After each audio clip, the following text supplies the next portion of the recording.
मुझे माफ़ कर दो माँ, आज के बाद मैं कभी भी चोरी नहीं करूँगा, अमर अपनी माँ शकुंतला से कहता है।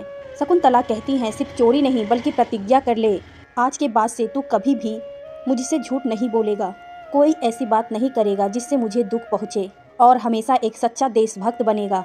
मैं प्रतिज्ञा करता हूँ माँ, ऐसा कोई काम नहीं करूँगा। अमर अपनी माँ का हाथ पकड़ कर प्रतिज्ञा लेता है। शकुंतला गोली गाँव में रहने वाली एक साधारण सी औरत थी। गांव में कपड़ा बनाने की फैक्ट्री में काम करके अपना घर चलाती और अमर की पढ़ाई का खर्चा उठाती थी। वह अच्छी माँ ही नहीं जिनसे अपने बेटे को अच्छी पढ़ाई और संस्कार दिए, बल्कि एक अच्छी देशभक्ति भी थी। जब उसकी शादी अमर के पिता सुरेंद्र से हुई तो बहुत खुश थी। उसे लगा था जैसे सारा जहां उसे मिल गया है। सुरेंद्र उसका बहुत ध्यान रखता था और उससे बहुत प्यार भी करता था। अमर के पैदा होने के वक्त उसने घर, शकुंतला और अपना काम बहुत अच्छे से संभाला था। स्वर्ग जैसे सुंदर माहौल था उसके घर में। तभी एक दिन जब सुरेंद्र घर में नहीं था तो पुलिस उसके बारे में पता करने के आती है। सुरेंद्र कहाँ है? पुलिस वाला पूछता है। वह घर में नहीं है, आपको क्या काम है? शकुंतला जवाब देती है, तुम्हारा पति एक देशद्रोही है, उसने देश के बहुत बड़े दुश्मन का साथ दिया है। कल जो पास के शहर में बम फटा था जिसमें कई लोगों ने अपनी जान गंवाई और कई घायल हुए, उसमें तुम्हारे पति का भी हाथ था। जल्दी बताओ वह कहाँ है? शकुंतला चौंक जाती है। वह कहती है, जब वो आएंगे मैं आपको खुद ही खबर कर दूंगी।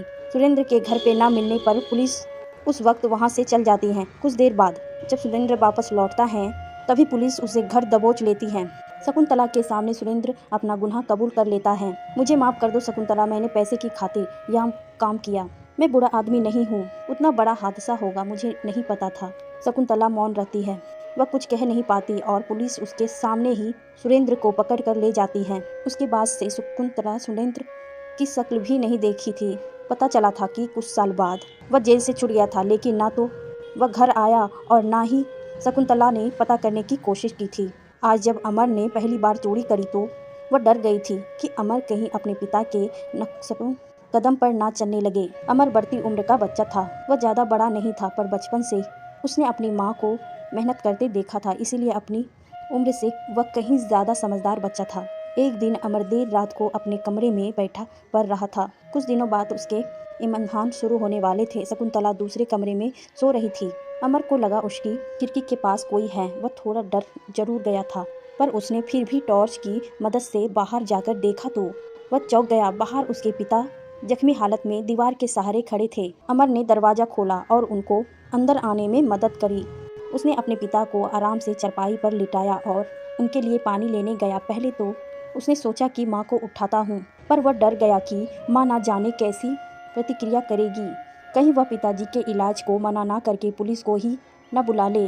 वह उसी कश्मकश में था कि पिता के कहराने की आवाज़ आती है। उसने कमरे का दरवाज़ा बंद करा और पिता को पानी पिलाया। अमर दवाई का डब्बा लेके आता है, ट्यूब निकालता है। दवा लगाने से पहले वह पिता के कपड़े बदलने में मदद करता है, अपना कुर्ता पजामा निकालता है और उनको पहनाने में मदद भी करता है। उसके कपड़े पिताजी को करीब करीब अच्छे से आ जाते हैं। अमर पिता के फटे कपड़े को पलंग के नीचे रखकर उनको दवाई लगाता है। अमर की इतनी सेवा से सुरेंद्र का दिल भर आता है। मुझ जैसे बुरे पिता की कोई इतनी सेवा कैसे कर सकता है? तुझे और तेरी माँ को सिवाय दुख मैंने कुछ नहीं दिया। आज भी मैं पुलिस के हाथों ही जख्मी हुआ हूँ, कभी भी पकड़ा या मारा जा सकता हूँ। अमर पिता का हाथ पकड़कर कहता है, पिताजी मैं सब जानता हूँ, लेकिन आप मेरे पिता भी हो, आपको मैं इस हालत में अकेला नहीं छोड़ सकता था। आपने आज तक जो भी कुछ करा वह सब गलत किया, लेकिन आपकी तरफ जो मेरा फर्ज है उसे मैं निभाऊंगा। आप रुकिए, मैं आपके लिए कुछ खाने को लाता हूँ। अमर अपने पिता के लिए रसोई से चुपचाप खाना लाता है। खाना खाकर और थोड़ा आराम करके मुंह अंधेरे ही सुरेंद्र चला जाता है। रात भर का जगा हुआ अमर थक कर सो चुका था।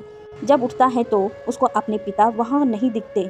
सुबह जब शकुंतला सफाई के लिए उसके कमरे में आती है तब पलंग के नीचे उसे कपड़े दिखते हैं। वह समझ नहीं पाती कि वह किसके कपड़े हैं।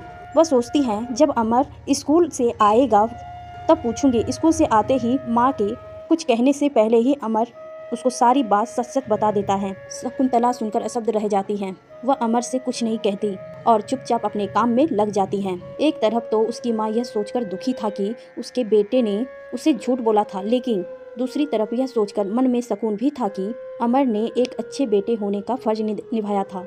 कुछ दिनों तक वह ऐसे ही चुपचाप अपने काम में लग रहती है। एक दिन अमर बेचैन होकर माँ से पूछ लेता है, माँ, आप उससे नाराज़ हैं। मैंने प्रतिज्ञा थोड़ी आपसे झूठ बोला था।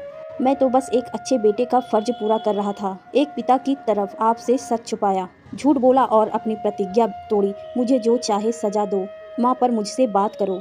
मुझे क्षमा करो माँ, शकुंतला रोते हुए कहती हैं। प्रतिज्ञा तोड़ना गलत है बेटा, लेकिन हालात को देखते हुए तेरा झूठ प्रतिज्ञा पर भारी है। तूने फ़र्ज की खातिर झूठ बोला, एक इंसान की मदद के लिए झूठ बोला, पर तूने खुद ही मुझे सारी बातों को अपने आप बता दी। इस तरह तूने अपनी प्रतिज्ञा भी कायम रखी। मुझे तुझसे कोई शिकायत नहीं है।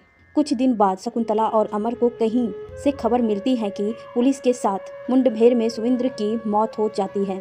शकुंतला चुपचाप प्रभु के सामने हाथ जोड़कर बस खड़ी रह जाती है।